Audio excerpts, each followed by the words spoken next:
You're listening to an archived Cabral Concept podcast. After listening to this show, check out the most up-to-date podcasts available at stephencabral.com/podcasts or search directly on iTunes. And now, welcome to the Cabral Concept, where board-certified naturopath and integrative health practitioner Dr. Stephen Cabral shares how he was diagnosed at the age of 17 with a life-altering illness and given no hope for recovery. It was only after studying and traveling all over the world did he discover how to combine ancient Ayurvedic healing practices with state-of-the-art naturopathic and functional medicine to fully rebalance the body and re-energize it with life. It's time to discover how to get well, lose weight, and finally feel alive again. And now, here's your host, Dr. Stephen Cabral. And today, we get to answer your questions. So these have literally been building up over the past 3 weeks. I apologize if we're just getting to your question now, but this is our second full week of 7 days in a row. We're going to keep going every single day the Cabral Concept comes out. I hope you are definitely tuning in. Is submitting your questions. I will answer them absolutely. And we have some great ones today. They literally go from everything from Alzheimer's to healthy lunches for kids to bring to school. And then also some questions on food sensitivities that I want to try to clear up a little bit as well. Really, really important stuff. All right, so today's question, let's get right into it. It is from Joni or Joni. I apologize if I'm mispronouncing your name. Great question though. It says, Alzheimer's runs in my family, and I want to make sure that I don't get it. What can I do to avoid this dreaded disease? So this is something that a lot of people are worried about, and it's because Alzheimer's, Parkinson's, and a lot of other neurological-based issues, as well as brain-based issues, are becoming more and more prevalent. And we have to figure out, why is this happening? One of the simplest ways to look at it is this. Alzheimer's and a lot of other, again, brain and neurological-based issues are caused by, and the data is showing, there is an issue with overall systemic-based inflammation, inability to properly detoxify, and heavy metal accumulation. So let's break those down. Now, I'm going to do an entire episode just on Alzheimer's, but I do want to answer your question, of course. And so let's start with those three main things. And so what we're looking at is this. A lot of people are taking in too many omega-6 fats. So when you take in the omega-6s, which your body does need, it needs anywhere from 3 to 5 times the omega-6s that it does omega-3s. The unfortunate thing is most Americans, at least, they found are about 18 to 20 to 1 omega-6s to omega-3s. We test omega-3s all the time in my practice. It's one of the most important things you could possibly do after the age of even 35, 40. And the reason is, there's great correlations with increase in inflammation and cardiovascular death. So if you have a saturation rate in your blood of 9% of omega-3s, the research shows you have a 90% risk reduction rate for cardiovascular death or cardiovascular disease. And it's an amazing statistic. It literally means that if you decrease your omega-6s like arachidonic acid, which is very inflammatory, comes from a lot of different meats and products like that, which is especially corn-fed ones, not the grass-fed, and you increase your omega-3s, which could come from anything from a good quality omega-3 supplement or a good quality fish that's higher in omega-3s, that's wild caught, you're going to be able to balance out your inflammation. When you balance out your inflammation, you do not have as much constriction in your blood vessels and your arteries, and that's going to allow for better dilation, less chance of stroke, less chance of heart attack, all of those specific things, regardless of cholesterol. So this does also affect inflammation in the brain. And so you do want to make sure that you either run an omega-3 test, that's what I would recommend, and I would also recommend running a hair tissue mineral analysis, or you could also do a urine test to find out what are your levels of mercury and especially what are your levels of aluminum, because they're finding a lot of people who've done autopsies that have Alzheimer's have higher levels of aluminum. And this aluminum could act as a neurotoxin essentially for the brain or to the brain. And so we want to look at those things specifically. So if we can cut down the inflammation and we can cut down on the heavy metal accumulation, that's going to go a long way. Again, I will do an entire show on Alzheimer's and Alzheimer prevention, and I'm going to get more into also your risk factors for it, your genetic risk factors, which means like when you look at the ApoE-B, your ApoE like blood type, not the A, B, or O, but looking at actually the alleles, they found that people who have the 4/4 allele, and again, you can just test with this genetic testing, is to see if you are actually far greater predisposed to getting Alzheimer's. And if you do, then we're going to decrease inflammation. We're going to decrease overall fats in the diet, which have been shown to increase inflammation in general. And again, we can talk about that on the full in-depth show. But Joni, what I would recommend is check your omega-3 levels, check your heavy metal toxicity, and then we can talk later about your genetic predisposition to Alzheimer's. All right. I know we spent a lot of time on that, but it's really important, and it's because we're all at risk for it. Some people are just more at risk than others. All right, Carolina. Carolina is up next. And again, I apologize if it's Carolina, because I know it can be pronounced both ways. Your question was, it says, listen to your podcast every day on the way to work. Thank you very much. I appreciate that. I do that for you, and I want to make sure that I'm always providing you the best absolute content. And anytime you have suggestions, I want to know. I want to know what type of things you want to hear about. And so please keep submitting these questions.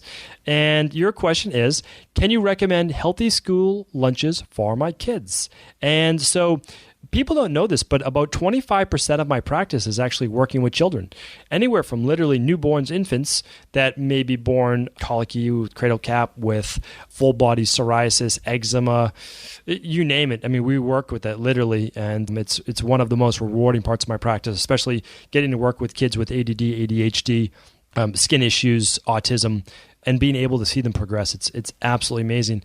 You know, I have a glass door to my office, and sometimes they'll just be walking into our front waiting area, and they might be picking up some nutritional supplements or something like that, and they'll kind of like knock on my door, the kids, and they'll like wave as I'm in there, whether I'm doing a podcast like this in my office or I'm actually meeting with someone else. And to see them progress is just absolutely phenomenal. And such a big part of that is through nutrition. And I know it's not easy. I have 2 young girls myself, and one of them is now school age, and she goes to school, and it's not easy. It's not easy to make the harder choices of keeping them healthy by feeding them healthy food. So let me give you some suggestions. And again, this could be a whole podcast in itself, but I'm going to just run through some suggestions, and please take what works best for you. So what I recommend that in all kids' school lunches is that you start your kids with some type of fruit. About a cup of fruit. Again, it depends on their age, depends on how big they are, how much they're going to eat, but just cut up some fruit of what they would enjoy eating, and whether it is apple slices or some sliced kiwi, which is fantastic, anything like that. I mean, you get to choose, okay? That's the nice thing. Grapefruit. Then add some vegetables that you know that they'll eat. Some sliced carrots, some sliced celery, some snap peas, whatever your kids like. Get some sliced veggies in there as well. And if you want, so I'm going to give you some vegan-based choices, because I have a lot of my audience is vegan. A lot of people I work with are vegan. And so you can do you could do a hummus, and you could do rice crackers. We like the Edward and Sons, or something that's organic that literally just uses like brown rice, and it uses just water. So really, really simple. You could use a guacamole, a dip. Again, these are all should be healthy, of course, and natural. So those are some great ones there. You can use chickpeas. You can make your own little salad in like a Tupperware thing or a glass jar with a safe cap to it. And you could put in whatever you want. You could do like sliced cucumber and tomato. And if you do something like goat cheese, you could put that in there. You could do, again, some avocado in there. Really healthy things for kids. Again, start them with some fruit. They can have that. You could do fruit mixed with granola. I'm not a huge advocate of dairy, but if you are, you could do some sheep's milk or some goat's milk yogurt and put that in there and make a nice little parfait. That would be fantastic. You could do some like a pasta salad, some cold pasta. If you use rice pasta, that would be fantastic. You could do it, and you could put some veggies in there. You could do a quinoa stir fry. What else do I have on my list? Because I did a lot of research for you. Had to do some thinking before this. And some of my other suggestions are that if you just say, oh, well, I'll do fruit, but I still want to do a sandwich for my kids. Well, I'm just not an advocate of gluten, because I've just seen it cause so many issues in both children and adults. So if you can, I would use a wrap. So it's going to have less gluten in general. It's not going to have yeast. Or you can, of course, use a gluten-free based wrap. So it's going to be less of that. You could use hard-boiled eggs, and you don't have to use any bread for that. My kids do not eat bread. It's just part of our nutrition plan. I'm trying to learn from my mistakes of the past and understand that the inflammation that was caused to me is not something I want to pass on to my children. And of course, it's not easy. It's much easier just to do, a sandwich. I understand that. And that could be your choice. And so you could still you could buy a sprouted bread, or you could buy a yeast-free, wheat-free bread. I mean, you can still use bread if you want, and you can make a healthier choice. I'm just going to run off a few more. You could do some turkey roll-ups. You could do some blue corn organic tacos and put in either a vegan protein, or you could do fish tacos or something like that, and that would be okay as well. You could do frittatas, and you could do that with a little bit of avocado in there. One of my daughters loves grape leaves, so we can make like a healthy Mediterranean-based lunch. We can do grape leaves, and we can do hummus, and we can do other things to use for dipping. So that's really nice. You can do a vegan sushi, which is just like avocado with rice in the middle, and then it could be black rice or something like that on the outside. Really healthy as well, that you could go with your kids to school and be eaten at room temperature. So again, there's a lot of choices. My thing is to make it easy. So look at this. Try to choose some type of fruit to get started with the meal. And then after that, pick your animal-based protein or your vegan-based protein, and ideally try to stay away from as much of the wheat and dairy as you can, and then just mix and match that with some type of, whether it's rice or quinoa or just more veggies, whatever you're looking to do, and you can keep a nice, really healthy, balanced lunch. But keep in mind, your kids can also eat after school, a nice little snack, and then they're going to get a great dinner at home, and that's when you can make more of a meal. All right, hopefully that answered your question. All right, Bryn is up last today. And her question is, she says, I'm allergic to peas. Can I still use your Dr. Cabral Detox? So the Dr. Cabral Detox uses our daily support shake as the main mechanism of how it works. That support shake is all of your minerals, all of your vitamins, all of your electrolytes, all of your detox factors, has B vitamins, has all this great stuff. My philosophy around making that was this. I wanted a vegan-based protein. I wanted something very hypoallergenic. And I wanted something that if you could do nothing else, if you didn't get anything else right during your day, you didn't exercise, you didn't change your eating, if you could just do that for breakfast, a smoothie for breakfast, you'd get all the nutrients that you need for the day all in this one shake. And I did this, I wanted to use it for my parents, and I wanted to use it for other people in my practice as well. But if it has pea protein, it has rice and pea protein. And the reason is it's hypoallergenic, both of those things. And it's a great protein profile, so you get all of your amino acids. So Bryn says she's allergic to peas, though, and if you're allergic to peas, you're allergic to the protein in the pea, so this might not be the best choice for you. Now, keep in mind, I run hundreds of food sensitivity tests, and I've never seen someone come positive to peas, but that doesn't mean you can't. Of course, you absolutely can, especially if you saw that on a food sensitivity test.